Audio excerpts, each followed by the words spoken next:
பிரியமான சகோதர சகோதரிகளே, உங்கள் அனைவருக்கும் என் அன்பார்ந்த வணக்கம்.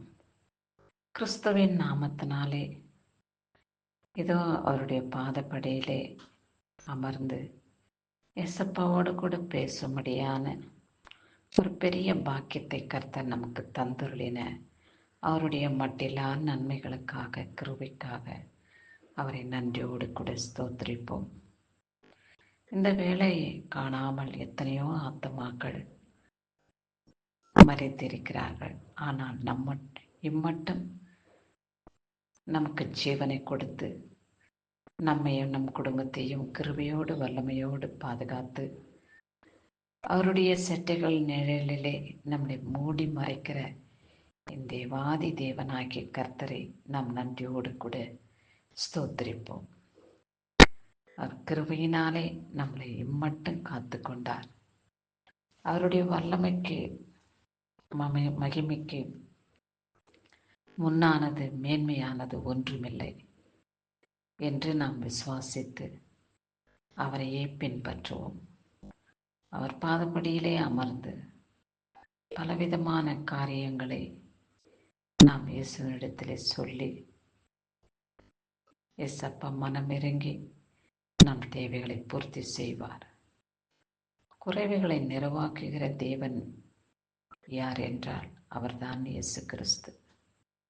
நம்முடைய மன விருப்பத்தின்படியும் நம்முடைய இருதயத்தின் யோசனை சிந்தனையின்படியும் நடத்தி வருகிற கர்த்தராகிய இயேசு கிறிஸ்துவை நாம் பற்றி கொள்வோம். சரி, கர்த்தரின் நாளிலே நமக்கு என்ன வார்த்தை கொடுத்திருக்கிறார் என்று பார்ப்போமா? 2 ராஜாக்கள் புஸ்தகத்திலே என்ன எழுதியுள்ளது என்று பார்க்கும் பொழுது, நீங்கள் காற்றையும் காண மாட்டீர்கள், மழையும் காண மாட்டீர்கள், ஆனாலும் இந்த பள்ளத்தாக்கு தண்ணீரினால் நிரப்பப்படும் என்று சொல்லப்பட்டுள்ளது. ஆமாம், நாம் காற்றையும் காண மாட்டோம், தண்ணீரையும் காண மாட்டோம். ஆனால் நம்முடைய தேவைகளை, நம்முடைய விளைச்சல்களை, நம்முடைய கையின் பிரயாசத்தை ஆசீர்வதித்து மகிமைப்படுத்த அவரால் மட்டும்தான் முடியும். நம் குடும்பத்திற்கு எங்கிருந்து வருமானம் வருகிறது என்றும் அந்த கொஞ்ச வருமானத்தின் நிமித்தமா பெருத்த ஆசீர்வாதங்களை கொடுக்க தேவனால் தான் முடியும். ஏனென்றால் அவர் பிள்ளைகளை அவர் வறுமைப்படுத்த, சிரமப்படுத்த அவருக்கு பிரியமில்லை. என் பிள்ளைகள் அப்பத்தக்காக தெரிந்து வேதனைப்படுகிறது, எனக்கு சித்தமில்லை என்று ஏசப்பா சொல்லி நம்மளை ஆசீர்வதிக்கிறார். நம்முடைய கயனிகளிலே, நம்முடைய விளைச்சல்களிலே நாம் பெருத்த ஆசீர்வாதத்தை, அமோகமான விளைச்சலை நாம் காணும்படியாக கர்த்தர் கிருபை பாராட்டுவாராம். அப்பேற்பட்ட நன்மைகளை நமக்கு கொடுத்து நம்மளை ஆசீர்வதிக்க கனிகளினாலும், காய்களினாலும், தானிய வகைகளினாலும் நம்மளை நிரப்பி காத்து நம்மை சம்பூர்ணமாய் இருக்க அவர் பிள்ளைகளை ஆசீர்வதிக்கிறார். ஏனென்றால் அவரையே நம்பியிருக்கிற, அவரை தொழுது கொள்ளுகிற, அவரை வணங்குகிற, அவரோடு இணைந்திருக்கிற பிள்ளைகள் ஏமாற்றம் அடையாதபடி, துக்கப்படாதபடி மிகுதியான ஆசீர்வாதத்தை கொடுக்க அவர்கள் கையின் பிரயாசத்தை கர்த்தர் ஆசீர்வதிப்பார். 100 மடங்கு பலன் தரும்படியாக கர்த்தர் ஆசீர்வதிக்கக்கூடிய தேவன்.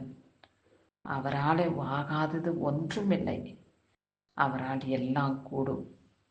என் தேவன் எல்லாவற்றையும் செய்ய வல்லவர். அவர் செய்ய நினைத்தது ஒருபொழுதும் தடைபடாது. ஆகையாலே என் தேவனையே நான் நம்பியிருக்கிறேன், என் தேவனையே நான் சார்ந்திருக்கிறேன் என்று விசுவாசத்தின் நம்பிக்கையோடு அவரை நாம் கூப்பிடும் பொழுது அவரிடத்தில் நாம் கேட்கும் பொழுது சகல விதமான ஆசீர்வாதங்களையும் நமக்கு கொடுக்க அவர் வல்லவராய் இருக்கிறார். பூமியும் வானத்தையும் சிருஷ்டித்த மகாராஜாவுக்கு, அண்ட சராசரங்களை உருவாக்கின தேவனுக்கு நாம் கேட்கிற காரியம் அற்பமானது. நாம் எதிர்பார்க்கிறதான காரியம் நமக்கு பெரிதாய் காணப்படும்.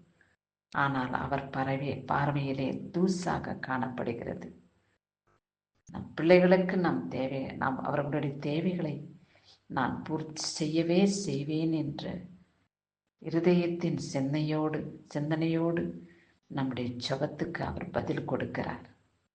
அவர் பதில் கொடுக்கும் காரியங்களை நாம் நன்மையாய் ஆசீர்வாதமாய் பெற்றுக்கொண்டு இந்த பூமியிலே இயேசுவுக்கு சாட்சியாய் வாழ்வோமா? அப்படி வாழ்வதே தேவனுக்கு நாம் கொடுக்கிற காணிக்கையாக காணப்படும். கிறிஸ்துவுக்கே மகிமை உண்டாகட்டும். ஆமென்.